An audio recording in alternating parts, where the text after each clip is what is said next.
Hey everyone, and welcome back to the Trinisphere. We are back with Season 3, Episode 1. I am Adam, the Johnny, and I am joined by my co-hosts, Shannon What's up? I'm the Timmy. and Ryan. You know who it is. The Spike. Your boy. It's Ryan, because It's I Ryan. just introduced you. That's how they know who it is. Anyway, so today we are going to be talking about power levels, deck power levels. So the way that this came up was a group of us from our normal play group of what do we have, about 10 people. Yeah.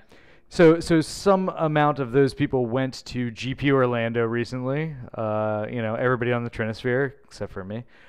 You weren't there. Yeah. No, I was not there. So we were at GP Orlando, and there are some competitive EDH events at the GPs these days, and some of our group thought ourselves pretty savvy, pretty powered up, can easily crush the rest of the play group with some of our decks Don't and worry, the it money wasn't me. that's been put into them and how optimized they are. And that's not so much how competitive EDH works. Not Oh quite. no. Oh no. No. So No one wants to hear I'm that. pretty sure that everyone got a little raffle stomped, right? Yeah. Oh yeah. Yeah. Yeah, I would think so. I know Yes. better than to invest money in competitive EDH, but That's just some of silly. us didn't, and they learned a pretty hard lesson, Yeah. thinking that they were a competitive tier. So, and they started asking themselves, there's a lot of inner reflecting, like, am I competitive? Is this Right. deck good? And we're like, listen, I used to say you got to pick 2 out of 3, and that's fun, EDH, and competitive. You can only pick one of those things. So Yeah. if you're gonna go fun EDH, it's not going to be the paid event with cash prizes. Well, I think a lot of people get thrown off by competitive because you might have a decent budget plus some really good deck building yeah. skills plus some really good play skills, and you go to your local game store and you win 9 out of 10 games, and you go to Yeah. maybe You're dominant. Force at your game shop, dominant. You're right, like and the you go to big your honcho. your play group that you have, and you win a decent amount of those games too, and you think, oh, okay, well, I mean, I'm not winning as much as at the store because all these guys are about on the same level as me, but then you end up in an actual competitive realm, Mhm. and things start to fall apart. And you're like, what is this? Is this magic? Right. Why do people play Brainstorm and Ponder and all these these one mana things? Because they're good magic cards. Stop it. That's like Not playing lie. Lightning Bolt in EDH. It's done. It's a good card. Has been. Don't start Will you. be. You. There you go. So I was working out the angles myself. yeah. So yeah, let's talk about this. Shannon, you had brought up that I think another show, Command Zone, had brought up a concept about different power levels and kind of how vastly different and separated they are. Yeah. Further than people would normally think. Right. Yeah. So I mean, for power levels, there's a couple of different ways that people describe them. One of the more popular ones, one of the most like prevalent ones, has always been like casual versus casual, competitive versus competitive. But that one's still pretty vague because it's like, Yeah. what is casual competitive? And then of course a lot of people think they're competitive, and when they go to an event, they find out there's a whole new world way beyond what they've ever even seen in their local game shop. That's called sitting There's- down and being humble. Yeah. Oh yeah. Oh yeah. But there was also a tier system that I think even is posted on Tapped Out. It's been kind of like the mainstay. Everyone For a uses while. that as a reference Yep. to determine the power level of their commanders. And I think that has like 5 numbers. I think it goes like tier 1 to 5. And I think it even lists all commanders. It might not be up to date Unplayable anymore. tier. Yeah, the unplayable tier tier? 5 is like literally everything. Like tier 5 is the ones that I like. Phage is in there or something, like stuff you can't even cast. So Yeah. or doesn't do anything. It's like a vanilla 4/7 with vigilance or like a 4/7 Vigilance for like 9 mana or something. Or it's like an I'd 8 play mana that. 1/1 that you have to pay like Overload 8 to keep in your Yeah. army or some shit. Yeah. So there's like a tier system that people were using, but it's still really hard to figure out exactly like what makes something tier 1, like just a feeling. Like how do you know where a new commander falls into, and how do you know when you pick up a commander what tier it is in? You just don't have a feel for it really, other than what other people say. So Commander Zone came out with this really cool breakdown, and it's taken the community by storm. People have adopted it really quickly and are running with it. And they kind of almost gave the tiers names and descriptions. So they had 5 categories. So we can associate them with tiers 1 through 5. And we can start with the bottom tier, tier 5. And they labeled that the Jank tier. And the Jank tier doesn't necessarily mean like your deck is unintentionally hot garbage. It could be you're playing Jank for fun. You're doing it intentionally. You know a commander is terrible. You know, Adam. This you know is where I live. This is Yeah, you literally live in every the single Jank one of Adam's decks belongs to me. Yeah, you basically in the Jank tier, you're picking out something that you know everyone thinks is garbage. Yeah. Jank And you're like, maybe I can try and raise this from the absolute worst commander to something with a minute amount of respect for it. Are you saying that Adamaro was not good? It was better than I gave it credit for, I think. I enjoyed you wheeling a lot. I'm surprised. How much credit is that actually? Jesus. It was not a lot, but I hope so. Negative. Yeah, so Jank not necessarily means like these are what the worst players in Magic are playing. It could be a lot of people challenging themselves, Right. Knowingly playing 50-cent commanders that have no respect. It could also be people who are balling on a budget, like really tight. Or you're playing in a specific league that says your deck can only have $20 worth of cards in it. It's like good luck with that. I think it's important to keep in mind for this tier or for the other tiering system though, that like that Adamaro deck was. I mean, I'm not saying it was good, but like Adamaro is a garbage commander, and I would say generally jank, and like that vanilla creature that you were talking about is generally a jank commander, but if you have a completely jank commander and then the rest of your deck has nothing to do with that and is super fine-tuned, you can still have a potentially higher tier deck. Yeah. Not competitive necessarily, but it's not based solely on the commander. Right. It's the whole package, but so you could even have a really good commander and just have hot garbage cards. It's also very true. Yeah. Yeah, you'd end up being classified as jank. So Jank is usually a deck that has no cohesion, or it's intentionally playing some of like the most obscure cards ever. Right. Again, so the next tier up would be casual, and casual is kind of where a good majority of EDH players are. Are we still talking about Adam? No, they're more well-known commanders. They're commanders that you probably recognize and maybe you've seen a couple of times or a bunch of times, or they're people who don't have a whole lot of money to invest, but they started a trade for the cards that they need. So the casual tier is kind of like what you see probably more often than not, if you guys are playing for fun and having a really good time. The next tier up is what's called focused, and focused is probably where you're starting to get a little more competitive. People are starting to spend a lot more money, and it's also possible that they're playing some pretty decent commanders. Yeah. These commanders are pretty powerful. They probably have tested out a lot of commanders and found some that they really like and that are really strong, and they've started to build their decks focused around that commander or that mechanic. And these decks are starting to become pretty strong, and they're spending a lot of money on it. I would say the final what's that? I mean, I'd say that's probably where, at least from my experience, when I go to LGSs or play in our playgroup or whatever, that seems to be the majority of decks that I see. Yeah. In the focused area, like they clearly.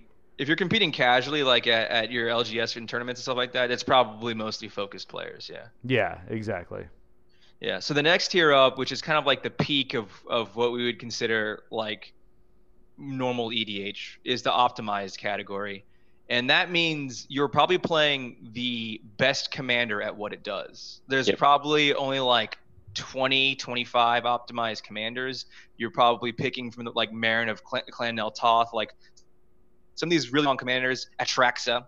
Some of the best ones you can think of, the most like obnoxious decks that you see around, the ones that you loathe. Captain Cisse falls in this category. Right. So all these commanders that you've grown to hate because they're so consistent and they're so good, and you know what they do as soon as somebody sits down at the table at them or with them, and they can spend a whole lot of money to make these decks far and above better than most of the other people around them. Yeah. But there is still one more category above optimized, and that is the competitive category. And Never that's heard of where it. people didn't realize that there was another category above optimized. Yeah. And it's important to emphasize the difference between optimized and competitive is like an ocean worth of like Magic, power level. Yeah. An optimized deck, a lot of people went to GP Orlando with optimized decks. They said, my deck can consistently kill people, like on turns 5, 4 or 5, or like that. And they go into these pods and they never get to cast anything and they're dead. Right. Because turn 1, 2, 0, all of them dead. Yeah. Yeah. So competitive tier decks, there's really only like probably about 6 or 7 of them. You can check out another podcast called Lab Maniacs if you're like, they pioneer the whole competitive tier. They've designed some decks that are, if you've ever heard of was it Breakfast Hulk or Breakfast Flash Hulk, Flash Breakfast Hulk? That was kind of one of their first breakthroughs. But the competitive tier decks, which are the ones you're going to see at big money EDH events, are fairly consistently winning on like turns 2 and 3, or 3 and 4. So if your deck can't kill the entire pod before turn 5, then you are not even close to a competitive deck. Right. So so when people realize that there's this whole new world of competitive, and competitive EDH is kind of a new thing that's been growing very, very voraciously. To know you fall in this food chain can help a lot of your struggles for finding like a play group that is fun to be around, kind of thing. So. Yeah, I mean, I think the other thing that's important to note is where you feel comfortable in that food chain. Like, right. Where are you happy brewing, and then what are you happy playing against? Because that's going to help inform. Like if I am only into Jank and I play with only optimized players, I don't think I'm ever really going to have a good time. It's not fun, because they're constantly killing you before you even have a time to explore what your deck does. Right. Yeah, I spend a lot of time probably in the focused area. Occasionally when I get kind of more spikish, I wander into the optimized area. But there's plenty of times where I will fall down into the casual and jank areas. Like, I always keep my eye on my obscurity rating, which is like a rating of how rare your commander is in EDH. Yeah, but I think there's something that we're kind of near though, because I think when it comes to optimized, I think there's a little bit of, or a lack of perspective, because when you think of optimized, I think if like your planeswalker deck, for instance, and that deck, I would classify it as optimized, because I don't know if you can get much better than your 5-color planeswalker deck, if you get what I'm saying. Yeah, that's true. Like optimized could in theory be you've taken this deck to its maximum potential capabilities. Yeah. Right. Now, but we know truly deep down, we know that not every commander and every commander deck at its 100% maximum power is equal. We wish that would be the case, us people who brew a lot, but truthfully, there are commanders who can beat the shit out of everyone at 50% power, like a Trax, like that. Yep. So even if you take your deck all the way to its maximum potential, you could call it optimized, but it still may fall fairly short of a competitive deck. Yeah. Yeah. All right, so let's move on from what those power levels are and talk about some of the kind of related topics around them. So, playgroup power levels. So we all, hopefully everybody out there has a playgroup, and if you don't, try and get your buddies. Find one. Yeah, try and get your buddies into it. Try and get more people in. Having a consistent playgroup, at least to me, has been one of the most enjoyable experiences to my EDH playing, and I hope that other people are having that same experience. So definitely try and get a group together. But unless you're a spike, then just keep goldfishing. Trust me. You only make enemies, not friends.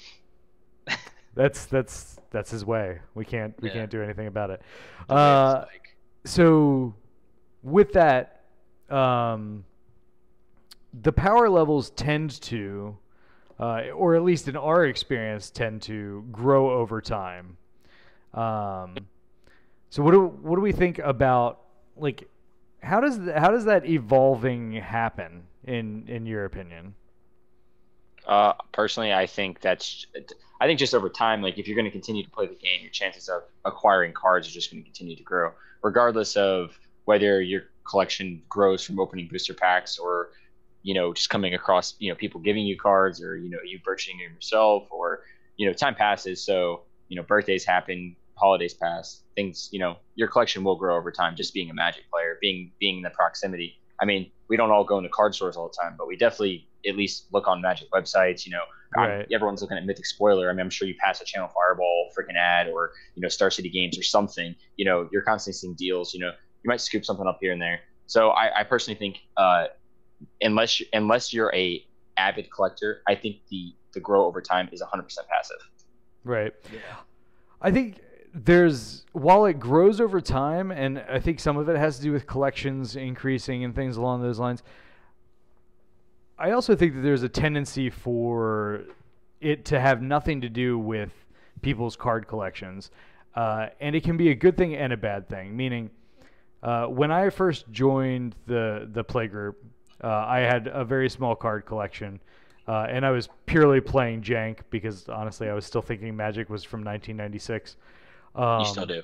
It was there. It was low-hanging fruit. It's true. Thanks, it's true. But, I mean, over time, I have adapted myself to the Playgroup. I know the kind of cards I'm going to see, to a certain extent. Some people throw some spice in there from time to time. Yeah. But I know people's tastes, and I know what to kind of expect, and what, silver bullets to already have in my deck, so I don't need a sideboard or anything like that. So I think that there's a level of equilibrium that comes just by playing with and brewing with people. Shannon, what are your thoughts on that? Yeah, I think it's definitely true that, even from a competitive aspect, there is this one-upping kind of thing that goes on. We talked about the arms race a lot, many, many times before, which relates directly to the power level thing. Somebody buys a nice card and they win with it, and you're like, well, I would like, to win, so I should probably buy, a decent card from my deck kind of thing. Before you know it, you guys invested a lot of money. But, it's kind of the same way, like the competitive nature. We all play a competitive game, so and I'm sure even the Johnnies get frustrated if they're never able to get to a point where their combo can work. Yeah. So they're never able to show off like the creative design of their deck. So maybe they need to optimize their deck and buy a faster, stronger piece to get to their combo. So maybe you're investing in what is effectively a very powerful card, even though you're still trying to use it to show off, a fun combo. And then, like, Ryan said, you accumulate these things over time. That's the beautiful thing about EDH is your collection never rotates. So it's just a matter of time before you've collected the best, board wipe. You eventually buy that, then you buy the best mana rock, and then you just keep your collection just keeps growing. As long as you don't go, as long as you're not one of those crazies who build like 18 decks and you're like, I only have one copy of this card, and which is like everyone, but I was gonna say that's me all the time. I only have one copy of everything. Yeah, it's like, why don't you run this card? And you're like, I do, but it's in one of my other decks. But the growth of power level is a natural thing. So it's a problem for some people, especially people who come in a little late. You're like, we've had people come into our group and be like, what the hell is going on in here? Yeah. This is stupid. That's my favorite.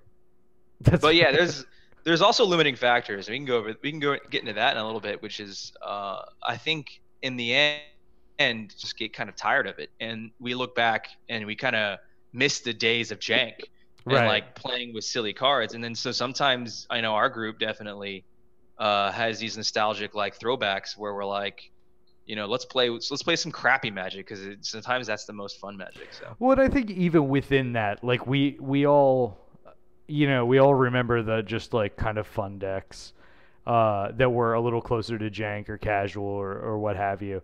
And I think that our group, at least, and most groups that I've been a part of, have a sense of diversity within them.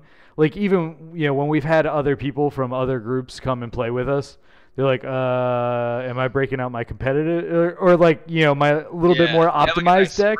Or they have a nice spread of like I have a hardcore deck, I have like an optimized, I have a casual, and I have a Jank. Like what should I be playing? Right, exactly. And I think all of us have that somewhat level of, I don't know, whimsy or whatever it is to kind of have those different levels of things to still be competitive within the meta that we're playing in at that moment. Not this guy. Are you pointing at me? Yeah. Yeah. It's 100%. Well, you know, I don't know. Is your screen different? Does he play Magic? I don't know if he plays Magic anymore. What is Magic the Gathering? What is Magic even? I don't know. This is a rare sighting. The fans should know that this is a very rare Ryan sighting.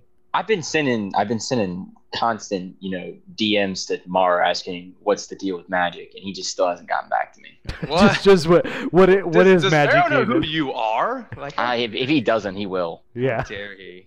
One day. Hey, when's that deck tag coming out? We sent him like 1,600 messages. Do you want to see your spicy Circu brew? No one wants to see that. No one wants to see that hot power. We're doing some time traveling here, so your deck tag's already out. What? There you go. Shit! Yeah, it came out days ago. It came out 4 days ago. It's going online right now. So yeah, I mean, I think it's important to keep some level of diversity, and I think player personalities are going to keep that anyway. Yeah. I usually have a Jank deck laying around. Yeah, and that's something that you should kind of focus on, especially as your group starts to diversify. You'll start to see people who kind of like fall behind. They're like, I can't keep up the spending. I don't want to play. Like, that was the thing that happened to us. Like, literally shortly after GP Orlando, some people realized that there's a competitive tier, and they said, I want to be in that competitive tier. Right. And the rest of them were like, no, we do not want to play competitive EDH. No. That is not why we play EDH. So all of a sudden we had this divide form. And so we're like, well, how do you deal with this? You don't want to just say, go find a new EDH group. It's like, well, how about we recognize that there's differences, and we try and you can label people, which is probably not the nicest way to go about it. You can look at yourself and be like, honestly, what tier is this deck? It's probably casual. Right. And so you come to that night with 2 decks, one that you are trying really hard with and one that you plan on having fun with. And you talk to your group and you guys are like, hey, let's split into 2 pods. Yeah. And if you're going to be in this pod, please don't play your optimized deck. Like, we're going to be playing for fun. Right. I mean, there's always the casual, like, what do you call it? Like the gentleman's nod when we're all just looking around, like, hey, what you playing? Hey, what you playing? Like, because there's also that that effect where people go, oh, you're playing that, I'll play this. But if you look around and you see what you're playing against, don't just whip it out and slam it on the table and be like, I'm gonna murder. Right. We used to have someone in our group who will not be named, who would literally just pick whatever deck, hated out as many commanders as he could see at a time. He'd be like, okay, what do you all play? There's a reason that person isn't deck to fuck all of you. So don't be that guy. Don't be that guy, because that's the one who gets kicked into the other pod, or no one wants to be in that pod. Or they're dead. Wow. Moral of the story: don't hate out your friends. Yeah, that guy's not alive anymore. Apparently, that wasn't. Yeah, who knows? You drank his soul. Wow. You got a little real there. No. That's the point. We ain't fake. So some ideas on how to actually almost mediate that without just depending on people's personalities. Because I mean, maybe people don't. Personality. Which direction is he? He's down from you. My face is in a tiny box. I don't know what you guys are talking about. So, we've done a lot of little leagues, whether it's a budget league or a pauper league, or we do them around the pre-cons, which are automatically in the jank category, generally speaking. And then we kind of make modifications to them along the way so that people can either build up to the optimized or just stay in the casual/focused area. But you can kind of force it if that's the kind of gameplay that you have going on. Now, that said, there are players in our play group who have not played, in the most recent league that we've done, because that's just not their thing. They would much rather build things that are, I'm going to go ahead and say focused, but they would say optimized or competitive. I get what you're saying. Some people fall very short on describing their decks. I don't want to call anyone out, but point being, there are you can definitely do some things to modify that. Set budget limits. I know a lot of people have been getting into 2DH. Is that $2? Wait. I think $2 is the most expensive a card can be in your deck. Yeah. Yep. Yeah. It's just a price cap per card, which is, honestly, what? Probably 90% of any deck is 2DH. No? Not even, Look, not we're even, not talking about your Walker's deck. not even. I mean, Dude, explosive vegetations are like $3. Yeah. Really? Yeah, Why? EDH has gotten expensive. I'm sorry if y'all are first getting into it. All You right, guys yeah. have to. All those commons and uncommons that are like in every green deck, every blue deck are all $3, $4, $5 for no All right, well, reason. hint to everybody out there, don't play explosive vegetation because apparently it's $3 and not worth it. You gotta Hint to play- everyone, don't play Magic. Anyone- yeah, don't. Hey, You good just job. literally- Good job on selling the brand. Yeah. What brand? I told you, Mara won't get back to me. All right. Anyways, So yeah. so how do we let's move on to our kind of last topic about the power levels here. And so dealing with playgroup or player power level issues. So how do we deal with power level issues? And when we say issues, typically we mean discrepancies, right? Like Right. when there's a vast chasm between, you know, half the group is playing Jank and one person's playing optimized, or vice versa. Yeah, and it's causing friction. Like I see Yeah. these questions a lot on Reddit. It is either it's one person that is, you know, his power level is much higher than everyone, and it frustrates the whole play group. So they're kind of like saying, what do I do about this? And then Yeah. sometimes I see the opposite that says my play group like basically hates me, but I don't want to like handicap myself. That's not the kind of player that I am, kind of Right. thing. So what do I do in these situations? So, yeah, these are questions I see a lot, dealing with the power level discrepancies and it's causing problems and stuff like that. So, I don't know, Ryan. What would you What? say if people wanted to, if everybody in the group like hated you because you were too competitive or something? Like, what would you do in that? You all situation? do hate me because I'm too competitive. we already hate him. What are you talking But about? it's Doing this on a normal base? Why do you think I don't play Magic anymore? Oh, dude, it hurts your feelings. Aw, Dang. There were That's all right. All right. we'll give God, you a tell you bottle. It's I'll tell okay. you what, you come out to EDH Night. We'll all throw games. We'll just be like, oh shit, I missed that trade. Yeah. Would Oh, I make you forgot feel to worse? draw the That last would make 5 you feel turns. infinitely worse, wouldn't it? It probably made me feel pretty bad. Yeah. Yeah, you'd be like this. You'd get mad. I'd probably cry a little. No, anyways. So So what do we realistically do? I mean, I can definitely remember a couple of decks, and I wouldn't even say players. Like I remember a couple of decks that were a little bit far above what the rest of the group was playing. there's one thing you can do for sure in Playgroup. If you've got enough people that complain enough, they'll stop playing the deck. No joke. Like just bitch enough, and they'll stop playing. So- I don't know about that. So Okay, look, I'm not joking. There were times where literally there are times where I had to put my foot down with people in the past and let them know that huh? put the foot down. Anyways, put the foot down and sorry, now I can only think about putting my foot in someone's ass because I'm Red Foreman. What'd so- you do? Did you chew him out? No, I just said this play group is not playing with you anymore. And so you uninvited them from your birthday. it was official, bro. I told him not to bring anyone. It wasn't +1. Dang, you're like, don't come around here no more. We don't need this shit. Neither of you. Get out of here, trash. Anyways. Oh, damn. No. So- it was like I know we talked about this before, and it was you can have a conversation with the person and say that it's a little bit too Yeah. extreme.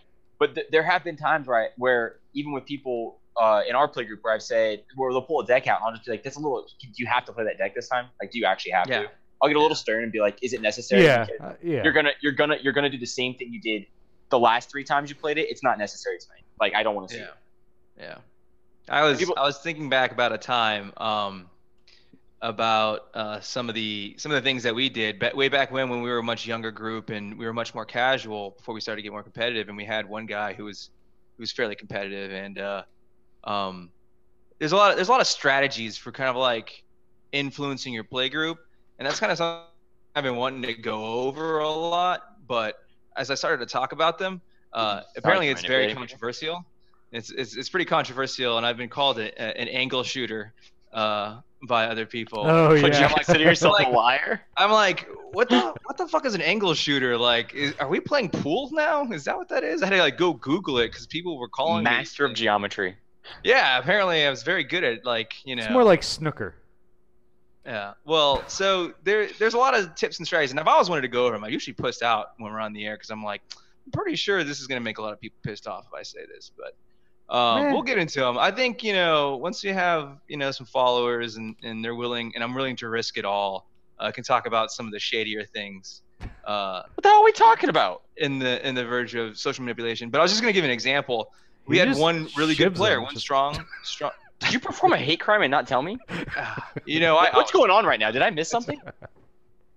We had a guy, and he was a spike, and it's kind of like actually the origins of why our group started using spike as a dirty word. Yeah. I kind of got the group to interchange the word spike with tryhard. I got them to start calling them tryhards. So it's a derogatory term, and then we started to use that. I guess, Jesus, was this a hate crime? Oh my God. Were you bullying? So we kind of started to edge out the more competitive players, and there was one in particular that I told everyone the best strategy to beat him was to always 3v1 him. Yeah. Oh yeah, you can hate people out. Yeah. And then everyone did that every game until finally he got frustrated. He's like, "Why do I even play with you guys anymore?" Like, I'm like, "Hey man, you're just the best player here, so we're just gonna all 3v1 you every single game, every single time, Right. no matter what." And he ended up quitting the group. You know, so that was like, was that a success at the time? It seemed like it because our group, the power level dropped back down to normal, and everyone's able to play casual.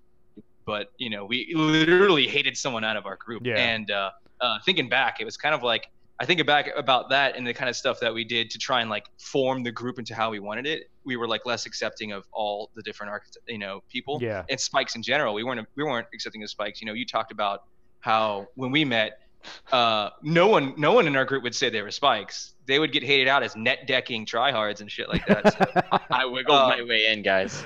yeah, and then we talked about it, and I look back and I'm like, we should be more accepting of Absolutely, everyone. yeah. And we need to stop trying to force people into the mold of how we think they should play EDH, and we should adapt and or find people and help them find their people. Right. Kind of thing. So, While that story or anecdote might be a little heavy on some people's ears, I think it's important to bring up because you point out, I mean, in my opinion, I'm not trying to denigrate or anything, but in my opinion, probably the wrong way to do things in the long run, because like you said, you should be a little bit more probably inclusive and modify things in a slightly more like logical and amicable way. In which case, I mean, I agree with what Ryan said. Wait, you do? I know, it's crazy. freaking apocalypse. It's a sign. Yeah, just talk to the person and say like, look, we're all kind of trying to play at this level and all have fun doing it. And if you just want to win games, I mean, you can, sit on your bed in Goldfish and win every single one of those games. But otherwise, like, hey, why don't consider trying something a little bit new, which we've suggested to players before. I mean, we have some players who would like almost run the same deck every single time, even though colors might change. It's still played the exact same way. And so we're just like, hey, why don't you maybe try a different strategy, because it might add something to your deck building as well as your gameplay, as well as our enjoyment of it. And I think just having a conversation about it definitely helps. But that's always the number one solution to any group problem is to talk about it. But sometimes it's hard to describe what the problem is, and you have differing opinions. But sure, going about it like forcing people out of your playgroup is not the right way. You got to come to some kind of the health of the playgroup is extremely important. I think that is one of the most important things. It's more important than probably the health of the individual if you're going to be continuing with a group of friends that you're going to always play EDH with. So sometimes you got to make concessions, and sometimes you got to like go get out of your comfort zone and join the rest of them. You might find a pauper league or something that you like, and you might realize that you can have a lot of too if it's not always winning, or there's times where you can test your skill and you're trying to go more competitive and that kind of thing. But if you end up being one of those groups that has one person who's just like way above and beyond everyone else. He's constantly winning. He's playing the same exact deck every single time, and it's tiresome. And you get it. It's good. He has a really good deck. Yeah. There's, you got to sit down and talk to him and be like, if you continue to play this deck over and over again, it's going to kind of eventually hurt the health of the group, because you may get in this situation where the group starts to collude against him or her and ends up forcing them out of the group, which wasn't exactly the right thing to do back then. And or they end up just like stop inviting him or her, or they stop coming, the individuals stop coming themselves, which would be also equally bad if your group starts to fall apart, because they try to find another group more to their liking, which is always a possibility. I mean, that's unfortunately one of the first things that people say: find a new group, which I think is like that's shitty advice. Like, you got to work with your group. Absolutely. Yeah, you got to talk it out. Like, if you shouldn't shy away from hard discussions. Hard discussions are good because they build character and stuff like that, and they make you see things that you probably didn't want to see but should. They're courageous conversations, Shannon. Yeah. You shouldn't. I don't think we've ever told anyone to find a new group, like as like a reaction. I see that on Reddit all the time. It's like the first. I don't think we've ever said that to anyone. Really? We have. Yeah. Good for you. I mean, we managed to accept you, so I think there's hope for everyone else. Shit. It's true. So let's talk about the other side of the coin. We've talked about the overpowered, player / decks, and a little bit of how we might deal with that. But what about the player with, whether it's they don't have design sensibilities, or they don't have the card pool, or they don't have, something, and their deck is not up to, let's say they're always in Jank, and the rest of the group is pretty solidly and focused. Because you don't want to exclude that person either. Actually, I'd be more apt to include them than, You ignore them. You ignore them. No, seriously, I'm being dead serious. I'm being dead. This is your strategy. This is insane. No, you do tell. Do you want them to play the game or not? You literally let them play their turns. You let them cultivate 3 times a game. You let them play their. You're talking about like threat assessment. You just zeroed. You just let them play the goddamn game. What are they gonna do? They're literally harmless. You kill them last. Get them. I mean, while love you. While I agree with that, that's how you make friends. I shit you. You literally look at him. That's how you play politics for real. You look at him. You say, "Hey, look, bud, I'm gonna give you second place. Just help me clean him up. We're good." In all fairness, if I'm gonna listen to anybody about politics in this group, it's gonna be Shannon, because if the freaking liar, he wears an L on his shirt. It's a planeswalker symbol. Damn it! Like a giant L. If there was gonna be anybody who owned the Puppet Master moniker, he performs hate crimes. Of course, he's a puppet master. Yeah, I guess that's true. I got a whole group to just start yelling derogatory terms at somebody until they left. That's ruined someone off a whole island. It's not great for my my rep. No, you're supposed to be the fun-loving guy. Yeah. Oh, I have lots of fun, but usually my fun comes in making people do things. But anyway, so what do you do with that? Well, like I kind of like what Ryan's saying, or was it you, that I like having them in the group too? But mainly it's because I can shove my bulk off on them and be like, here, you need these 35 cards for your crappy deck. Can I please have that one obnoxiously overpriced standard card that I don't want to buy? But, so aside from just scamming people, aside from no, if you end up being the person who's just far this episode is really showing some light on Shane. That's gonna be season 3. I'm gonna own it. I'm gonna start talking about all this stuff that I've wanted to talk about, and if a bunch of people start unsubbing, then worth, I guess. At least we knew. knew. Get it off my chest, man. I lost all my. At least we knew that your integrity was the backbone of our fucking subscribers. Oh my god, my integrity was the backbone. You were all fucked to begin with. Dang. He's like, anyways, if you end up being that guy, like you gotta be willing. Well, first of all, are you okay with it? That's the biggest thing, right? Yeah. Are you okay not being able to compete, because some people are. Some people just have fun. Those are absolutely. Probably the average person to first enter into EDH with no collection is probably going to fall soundly into the Timmy section. They're just having fun playing with cards that they weren't able to play in standard or whatever.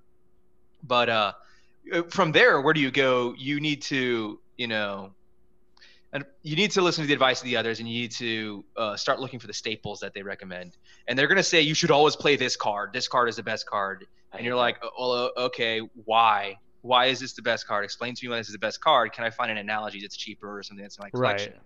Right.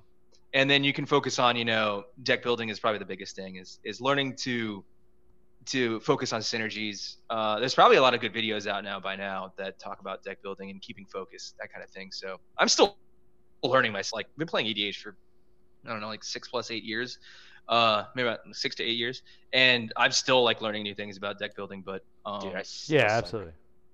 Yeah. So if you end up being one of the persons that's on like the lower end of the spectrum, you're gonna have to rely on the health of the group to kind of build you up, kind of thing, and catch you up. But it's also on them to not just make you feel like shit. That's kind of why we made Precon League, was so that people with no money and no collection could hang with us and play games with us at a comparable power level. And so that's something you can bring up to the group too. If you feel like you're completely outclassed, be like, hey, you guys want to try building, on a budget so that I have a chance? And they'll like. We love doing that shit now. Right. We're tired of playing like optimized. I think that to take kind of the lighter side of this, yeah, I mean, like when I play against somebody that has like a brand new, unsleeved or whatever deck, the last time I was actually at an LGS, which happens never, and played against people. Rip Paladin. Yeah, I know. But when I was playing with some guys, they were like, "Oh yeah, we don't really have much collections," and they had completely unsleeved decks, and they were playing. And I just broke out because I mean, in these precons we get soul rings every year. I had like 15 of them in my binder, so I just gave them a handful of them. Mr. Big Spender. I'm sorry. Do you not have 15 soul rings? Because no, I've got like 2. Yeah. What? Wow. Jesus, times are tough. Yeah. No, your net worth is the amount of soul rings you own. Absolutely bling out. Yeah. That's why I play Thada. Got to get all them rings. Mine are revised only. What? That's disgusting. But so ugly. But yeah, it's kind of what I was saying. I was joking about like trading them all your bulk, but one of the cool things about EDH is there's a lot of playable bulk, right? So like it's fun to see new players come in and you start showing them all these cards that they can feasibly play and that are not playable in any other format. Right. And you can fill out their deck with a lot of stuff and they feel amazing, right? You just gave them like 30 playable cards for your EDH deck and it cost you about 30 cents or something like that. Right, exactly. And you're a good person. Right, and I also like to, I mean, I do this with sealed all the time, especially if I play against younger players, but I'll do it with EDH too if I'm playing against somebody that like is brand new to it. After the game, if I've won or, like they seem to be struggling with certain aspects of the game. Hard if. Wow. I'm pretty sure my sealed record is just as good as yours, if not better. Oh! He's got to show up to sealed events in order to win them. Coming up? Let's just live tweet this thing. Oh shit, it's on. So anyway, I usually just ask that, like, hey, do you want me to take a look at your deck and see if there's any tweaks or changes or anything? The douchiest of wins. Hey, I beat the shit out of you. Let me look at your shit pile. I mean, I try and do it only if somebody's like if they say that they haven't been playing for very long and they don't really know what they're doing. He probably offers his hand first when he wins. Good game. Good game. Of course I do. Oh. It's just good manners. Is it? You say GG no re or GG easy also? I mean, look, every time that I beat Ryan, I ask him if I can take a look at his deck and help him out with anything. How many times have you dreamt about beating me in Magic? How often does that happen? You need to stop dreaming about me, Adam. Damn. Again, you have to play Magic in order to get beaten by Magic. It's actually really true. I'm undefeated because I never play. One and done, baby. Yeah. It's like Whopper. The only winning move is to not play.